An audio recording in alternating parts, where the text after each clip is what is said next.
Hello, everybody. Oh, hello. Yeah, welcome back. Today I'm going to be doing a different kind of video from the last one I did, which is a different kind of video from what I'm normally probably going to do. But anyways, today's video, I'm going to take a look at Fusion Strike and give you my opinions. I'm going to give hardcore opinions here, like on what I think the top 5 cards are from 3 different categories. Those 3 categories are the top 5 meta cards. So the cards that will probably have the biggest impact on the meta moving forward. The top 5 cards that I think are underrated. That doesn't mean that you maybe haven't heard of them, but the cards that I think will be played more than what people are hyping them up initially. And then the top 5 cards that I think are traps. Now, those trap cards may or may not be cards that are hyped up, but if somebody is just looking through the set list and maybe has, I don't know, a variety of different ways and styles they like to play the game, these cards are probably more of a trap than they are a real asset to doing whatever that strategy is. So I think without further ado, we can just get into the first section, which is the top 5 meta cards. Meta. In this section, we're going to start off with probably what is the card everyone knows the most about, and that is Mew Vmax. So Mew Vmax, if you don't know, it has 2 attacks, but really the first attack is the one that matters the most. The first attack is Cross Fusion Strike. You can use any 2 energy, and which is really useful actually, because you can put it into a variety of decks, the same way that, Mewtwo and me. I'll get into that.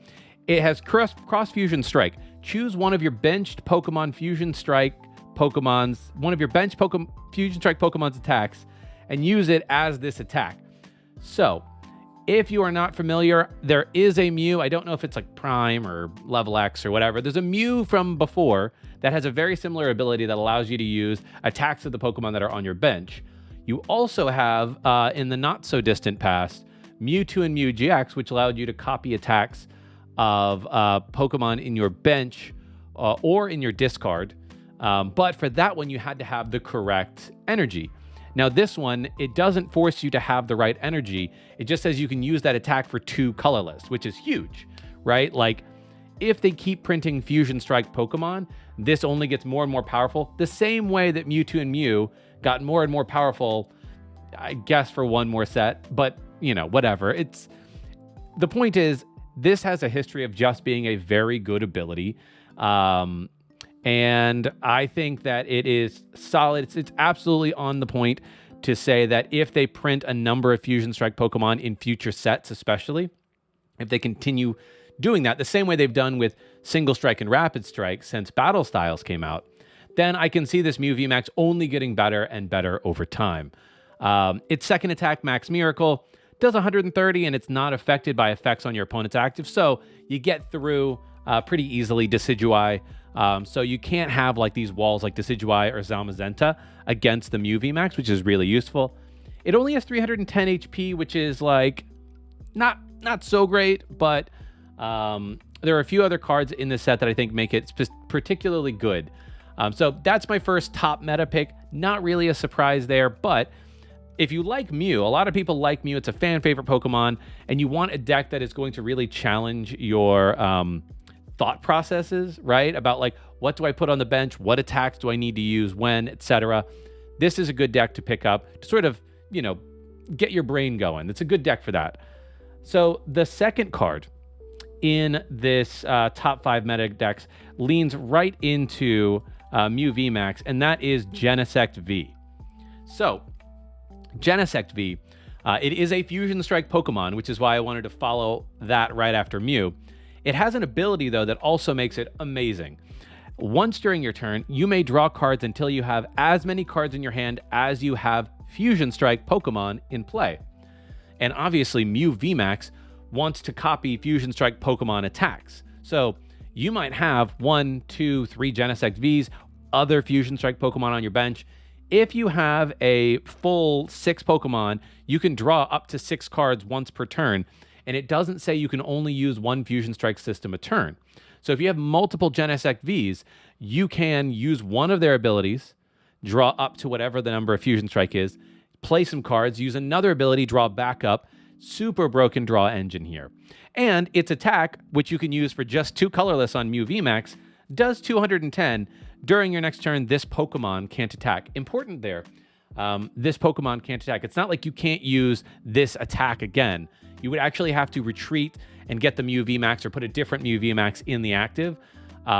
So that is one thing you have to build in if you're planning on using that 210 damage attack. But 210 for 2 energy is insane. It's really good.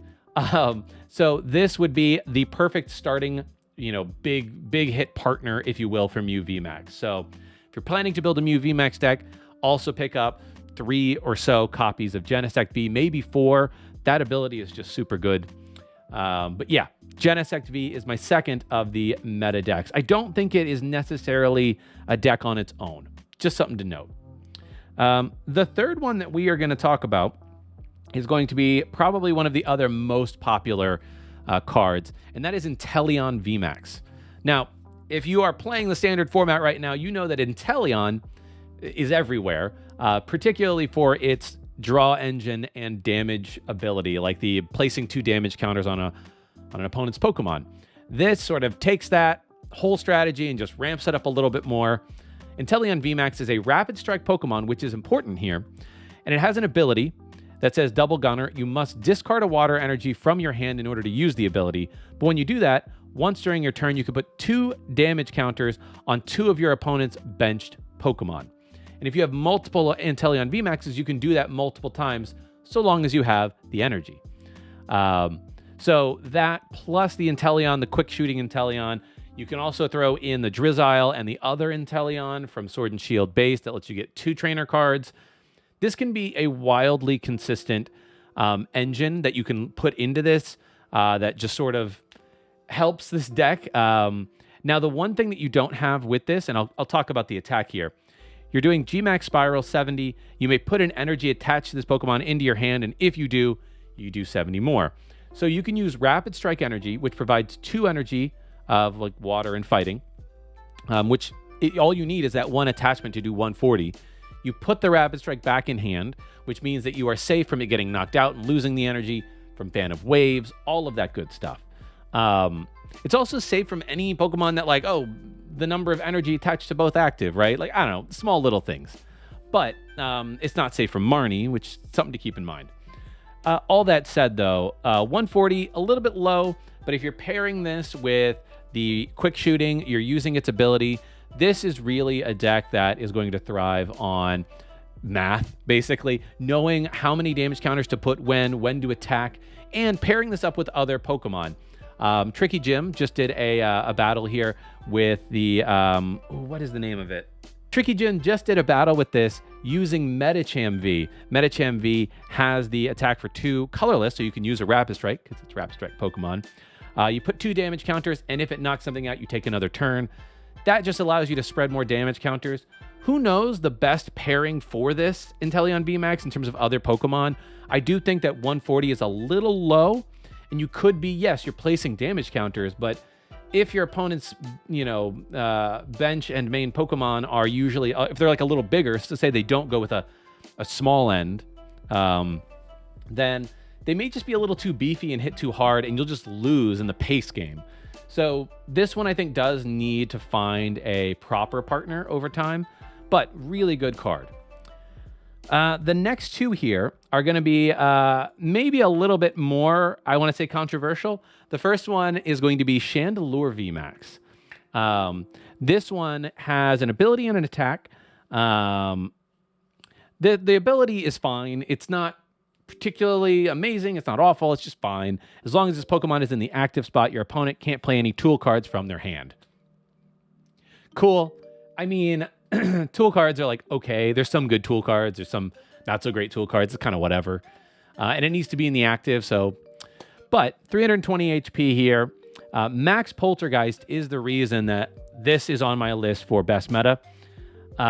Your opponent reveals their hand. This attack does 70 for each trainer card you find there. 70 for each is a lot. That's a lot of damage. So you got to think, like, if you're getting unlucky and hitting 2, it's only 2 energy attack too. It's not a big energy cost attack. And fire colorless means you could maybe pair this with other types of energy in a deck. So, but 70, you hit 2, it's 140, not so great. You hit 3, all of a sudden it's 210 for 2, which we were saying about Genesect is really good. You hit any more than 3, and that's just an amazing 2 energy attack here. So, and considering how popular Leafeon is, and like Victini is good, but Victini does have a very strict cap on the amount of damage you can output. Whereas this, you know, if you need a little bit more damage and you're willing to take a risk and gamble, pair this with Marnie, right? There's Judge that just came out as well. Now, Judge and Marnie, they'll both end up with the same number of cards in hand. So if you want to manipulate your opponent's hand to, you know, ensure that if they're trying to discard down, that they draw back up into 4 or more, maybe, I don't know. That's just a really good way to do it. So I think this card will eventually get more and more help over time in terms of items and other things that put things back into your hand. It does not have Horror House GX, which made Gengar and Mimikyu so good, but it is much beefier than Gengar and Mimikyu, which was only at 240 HP and gave up 3 prizes. So, you know, trades here and there, but I like it. I like it. And the last one that is on my list for this meta deck is going to be Greninja Vmax. Greninja Vmax, it's just a big old chunky squirrel boy. But the reason I have this on the list is because it is a colorless Pokemon that you can pair with a variety of other Pokemon. And it has, for 30 damage, 2 colorless. If your opponent's basic Pokemon is knocked out by damage from this attack, take 2 more prize cards. That is insane. Imagine turning a single prize Pokemon, a bench sitter, right? Something that doesn't have a lot of HP. Maybe you pair this with quick shooting Intellions. Maybe you just pair this with the Intellion Rapid Strike we just saw, right? You pair this with that, you're taking 2 more prize cards. That is how you change the pace of a game for a sniping deck, for a deck that likes to place damage counters in small increments throughout the game, and then just try to take big turns all at once. I think that this, it probably is not its own deck. You have to, I think, pair this with another engine and set of Pokemon, but I do think that Greninja Vmax will see some play. And the question is, what does it see play with, right? Do you run it as a 2-2 line or 1-1 line? Do you run it with like some Ditto Vs so you can choose when to bring the Greninja out or when to bring out your other Pokemon like the Intellions?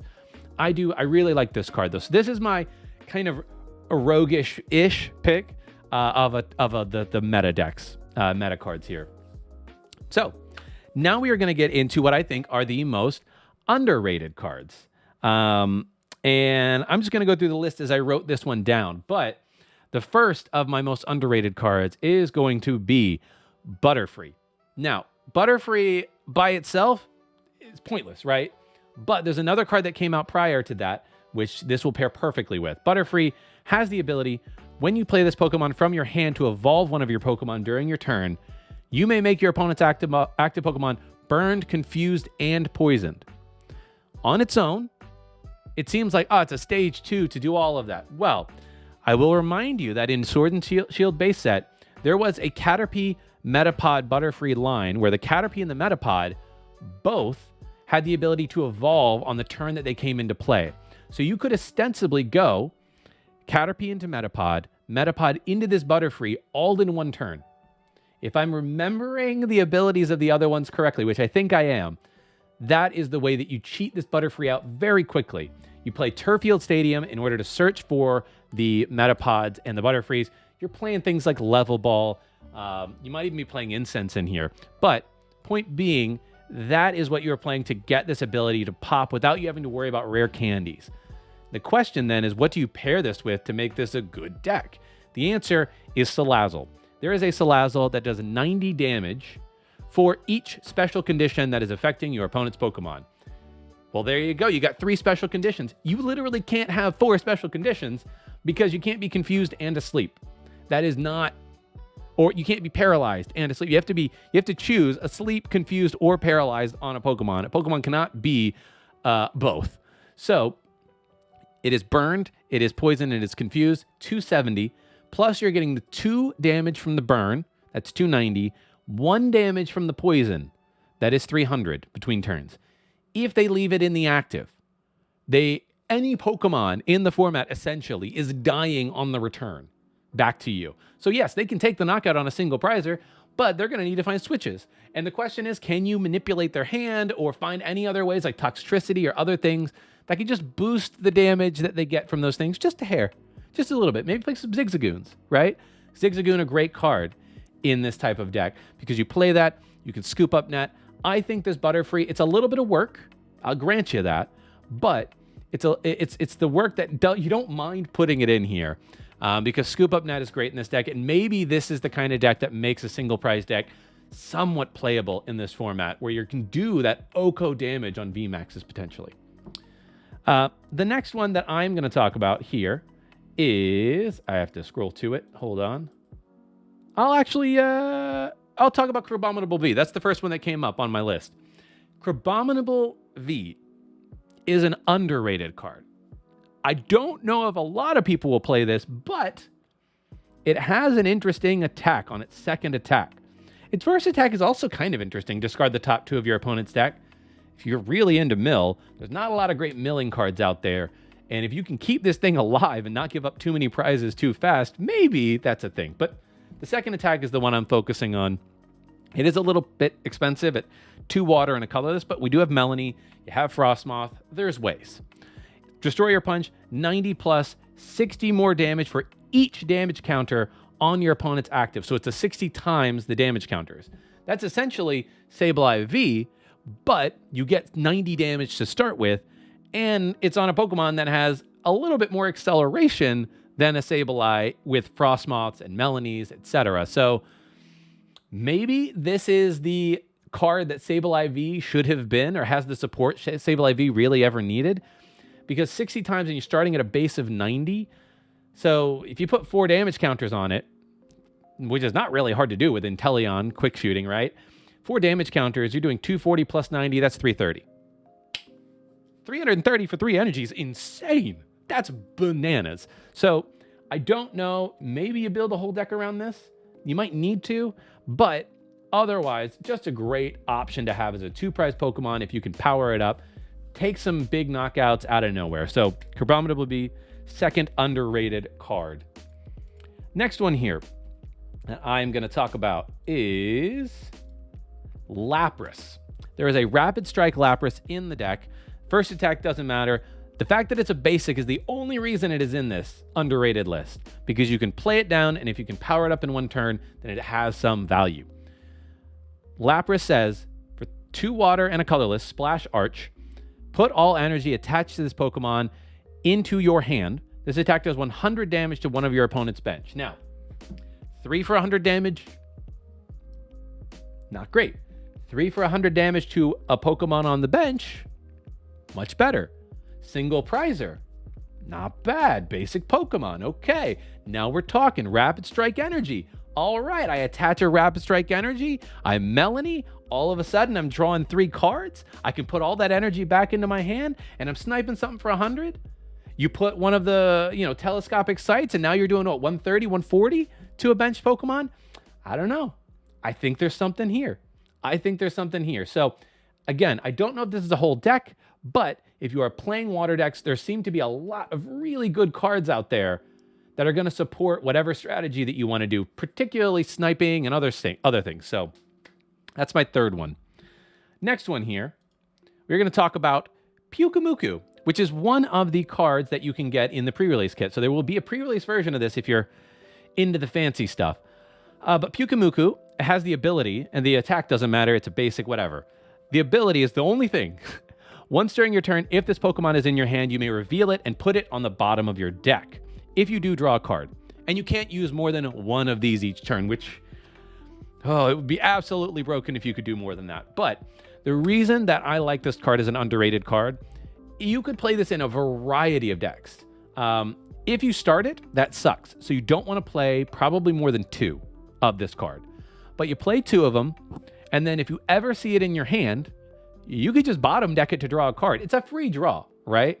You have ways to search it out with level balls and quick balls, and that's it basically. But you have easy ways to search it out. In terms of deck thinning, you can use a quick ball, get something in the discard, thin your deck of card, of both the quick ball, getting the Pukamuku out, ensure that you won't draw the Pukamuku because it goes to the bottom, and then draw another card. So it's essentially a quick ball to draw one, which is actually really good. And the reason this has some precedent, is there was a card called Judge Whistle in the Team Up era.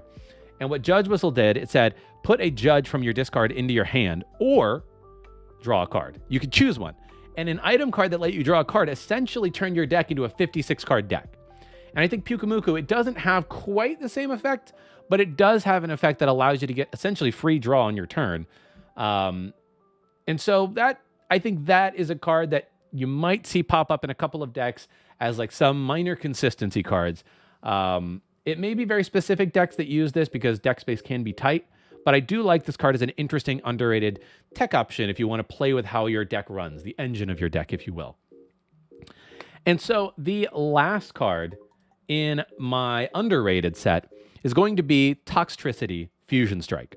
The reason I like this one is not for its attack. Its attack doesn't matter, but its ability is going to really help Mew VMax. If all of your Pokemon in play are Fusion Strike Pokemon, which for Mew VMax, they likely are going to be, your opponent's Pokemon VMax in play get minus 30 HP. That's important. Minus 30 HP is really weird. That's a super weirdly phrased thing. You're not putting damage counters. So any triggers on Pokemon that ever have, like, if it's knocked out or knocked out by damage, that kind of like knocked out by damage or whatever, this is not going to help them because it just reduces their HP. And if they already have damage counters on them, this can come out of nowhere using a card like Zoroark. So that's a card that I think we might start seeing more and more of, especially in Mew VMax decks.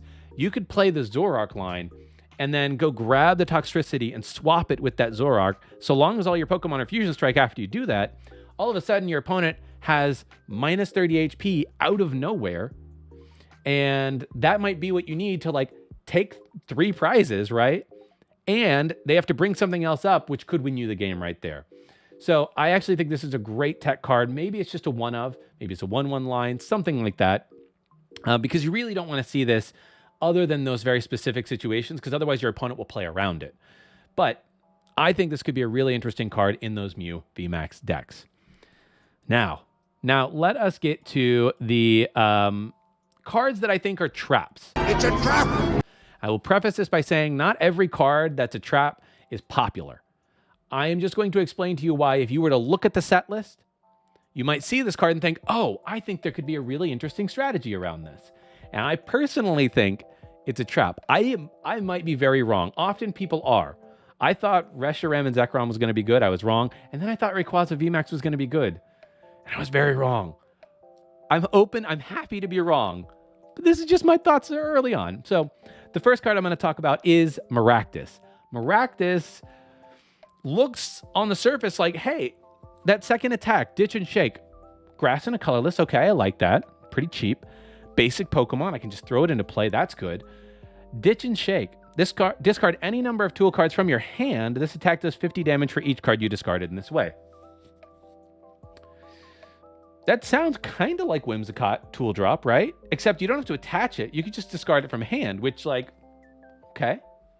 It's not bad. It's a basic Pokemon, so I don't have to evolve it. Okay, maybe this will work. In reality, you're discarding so many cards from your hand. Your deck has to be full of so many tool cards. You would have to basically build a deck around Maractus, which is fine. Build meme decks. That's fine. Like, go for it. But I ultimately don't think it's very good. Cards that force you to discard lots of things from your hand, you lose that hand advantage. And unless you have another way to like refill your hand immediately after, you're going to have like one card in hand at the end of that. You're not probably doing all that much damage. And the thing that made Whimsicott Tool Drop really good was you had the board that came back to hand if it was discarded. So this doesn't have any effects like that. So they go away, and there's only one way to recover them with Lana's Fishing Rod. It's just complicated. So this might be an obvious trap to some of you, but just in case you were like, I want a single prize deck, and I liked the Tool Drop deck, and this seems kind of... No, just... You could play with it. I might be wrong. I don't think I am with this one. The next card on that list, which is another one I don't think a lot of people were planning to play, but it's a very specific deck, is for Alligator. There is a Alligator in this set that has an ability. It is a stage 2, which is like already a bit of a trap. But the ability has potential. When you play this Pokemon from your hand to evolve one of your Pokemon during your turn, you must flip a coin. If heads, discard the top 5 of your opponent's deck. If tails, top 5 of your deck. Now, you can play multiples of these, many more than 3 or 4 a game, with the Scoop Up Net, right? Scoop Up Net, you can do it multiple times. Discarding the top 5 of your opponent's deck if you are playing a control/mills type deck. That was the reason Balelba and Bryson, man, were banned, is because it was just like that and other cards, just so much mill all in one turn. So if you are the kind of player that likes mill, you might see this card and think, this is great, this is awesome, blah, blah, blah. The problem with this card is it's a coin flip. And there is no way, as far as I can tell, I don't think there's a way to reflip ability checks. You can reflip attacks with the Stadium card that lets you do that, but you cannot reflip abilities. We don't have Fliptini or anything like that in the format right now. So until we get a way to reflip coin flips on something like abilities, I think you will end up losing as much as you win. Again, maybe you want to, I want to say maybe you want to have fun, but milling your opponent is also not fun for your opponent. So like coin flips are supposed to be kind of like silly, fun things that you play more casually, usually. But I'm like, you're adding that to a mill. This was a bit of a weird design choice in my opinion. But if you like mill, this is not the way, as Mando would say. Next card here, number 3 on this 5. I'm gonna just say Bolton VMax is a bit of a trap right now in the format. Bolton VMax, great doggo, love him. He's got great V. The original V for Bolton is absolutely amazing. Don't get me wrong about that. But you look at this one. It for 2 lightning energy, 30 plus. This attack does 30 more for each lightning attached to all of your Pokemon. Bolton has essentially the same thing, but I think it's like 10 plus 30 times, or maybe 10 plus 20 times. So it's just a beefier version of that, which is not bad. The problem is, and the reason people don't play Bolton right now, is it's not a good way to accelerate energy. You had Pikarom that accelerated before. You had strategies like Electrode that could accelerate a bunch of energy. You could dump things into the discard to do it. Yes, we have Flaffy. Flaffy is only 1 extra energy a turn for each Flaffy you have on the bench. And with all the sniping going around right now, they ain't lasting too long. So it's going to be very hard to accelerate a lot of energy quickly for this Bolton VMax. And that kind of makes it not great right now. Now, I think that they will eventually print cards that attach more lightning energy more quickly. Flaffy is okay, but even the designers have got to know that this is not fast enough. Like, if they'd have made this 40 times or 50 times is a little gross. 40 times, then maybe like that makes the math a little better, right? 6 energy at 40 times is 240 plus 30, 270. 6 energy is not absurd, but to get to that same amount now, you're going to have to attach 7 energy, 8 energy. And like when you start hitting those numbers, it's just like, oh my gosh, okay, maybe not. So the second attack, Max Bolt, 230, 2 lightning and a color. It's not bad. I just think that lightning is in a tough spot right now. You've got Single Strike and Rapid Strike or Urshifu that are hitting this thing for weakness. Yeah, lightning is good in certain weaknesses, but it's not in a good place. So for now, Bolton is in my trap cards. The next one I'm going to say is going to be Cinderace Vmax. Now, I know that Luke from Celios, I briefly chatted with him about this. He likes this card. Personally, I look at this card and I just think it is almost just a worse Charizard VMAX in some ways. Yes, it's Single Strike, so I'll grant you it's 320. They gave it Single Strike, which helps. Gmax Fireball, 1 fire, 3 colorless, does 230, and your opponent's active Pokemon is now burned. But you can't attack with this Pokemon, so you would need to like retreat this and do some shenanigans. But 230 plus burn is basically 250 between turns. 250 between turns is good. 4 energy for the attack is stupid. That's dumb. You think about like how are you powering this thing up, right? Like you have Houndoom. Yeah, you can pull 1 Single Strike from the deck and attach it and do 20 damage to yourself. You got to do a couple of those probably. You attach your fire energy. You have some other form of attachment like Raihan maybe. But like at a certain point, like you say you get 2 Single Strikes You get a Raihan and you get attached from fire energy. 230, 250, 270, 290 between turns. Hey, that's not bad. But you know what 290 knocks out in the VMAX realm? Nothing. Absolutely nothing. So you think you got to play Zigzagoons, and it's just, it seems like a lot of work and not consistent for that amount of work, in my opinion. It's just, not great. So that is why this is a bit of a trap card, is because it's too energy intensive. Now, my last trap card here is going to be somewhat controversial, which is why I left it to last. And that is Gengar VMax. I know. I can hear you all screaming at your screens right now that I am absolutely a fool. And maybe I am. This is, sometimes you got to put your neck out there and be wrong. That's fine. That's fine. I think this is a trap for a couple of reasons. One, I will acknowledge this artwork is amazing. Two, this is the alternate art. I will also acknowledge Gmax Swallow Up, 250 damage for 3 energy on a single strike is really good because you can attach single strike energy, pump that up even more. This is all good. Do not get me wrong. 250 for 3 is a good attack that you can boost to 270 or more. Throw in some Zigzagoons. You're Gucci, right? But that is not necessarily always doing Oko damage. And if it gets her turn knocked out, and so say you don't have a bunch of Houndooms, you have no response with this deck, really. And that's because Fear and Panic can be easily played around. So the other attack on this deck that could be really good, this attack does 60 for each of your opponent's V and GX in play. Really, I will say this. Very interesting that post-rotation they chose to print a card that has GX on it still. I think they expect this very much to be played in Expanded then. I know it's not totally wild, but I feel like there have been other Pokemon that don't have the GX in it and still have V terminology, like your opponent's blank. So that was a little interesting to me. But 60 for each of your opponent's Pokemon V for 2 energy, which is not bad. 120 for 2 is not terrible. 180 for 2, which is very reasonable, not terrible. But the problem is you're giving up 3 prizes. And your opponent sees this and goes, I can play around this. If I can knock you out and I don't put down more Pokemon V or GX, what you going to do about it? You can't get that much energy potentially onto 3. You can maybe get 2, but so what? You can't knock me out. You're only doing 180 or 120 or whatever it might be. And in a meta that has so many Intellions that are not, and Houndooms and just basically other Pokemon on the bench that are single prizes that are not GX or Vs, I'm kind of like, it's easy to play around. That's why I put this one as a bit of a trap. I will acknowledge that I think that of all the trap cards, this has the most viability, but I just think that until they print more and more cards that allow you to put things back onto the bench, which will happen, and maybe it exists already and I'm forgetting it, but I don't know if you're building your deck around that first attack, but that first attack is kind of what you need as a follow-up. You take a big knockout, you get yourself knocked out, and you can't get all that energy on board. That second attack, that first attack is the one that you need. So that's why I say that this makes the deck as a whole a bit of a trap. But yeah, that is going to do it. Thank you guys so much for watching. A bit of a long one there. But yeah, hopefully you enjoyed it. Hopefully you got some of my thoughts on the upcoming set. I'm doing this instead of a big set review. If you want a set review proper, check out the podcast. Link in the description, Metapod.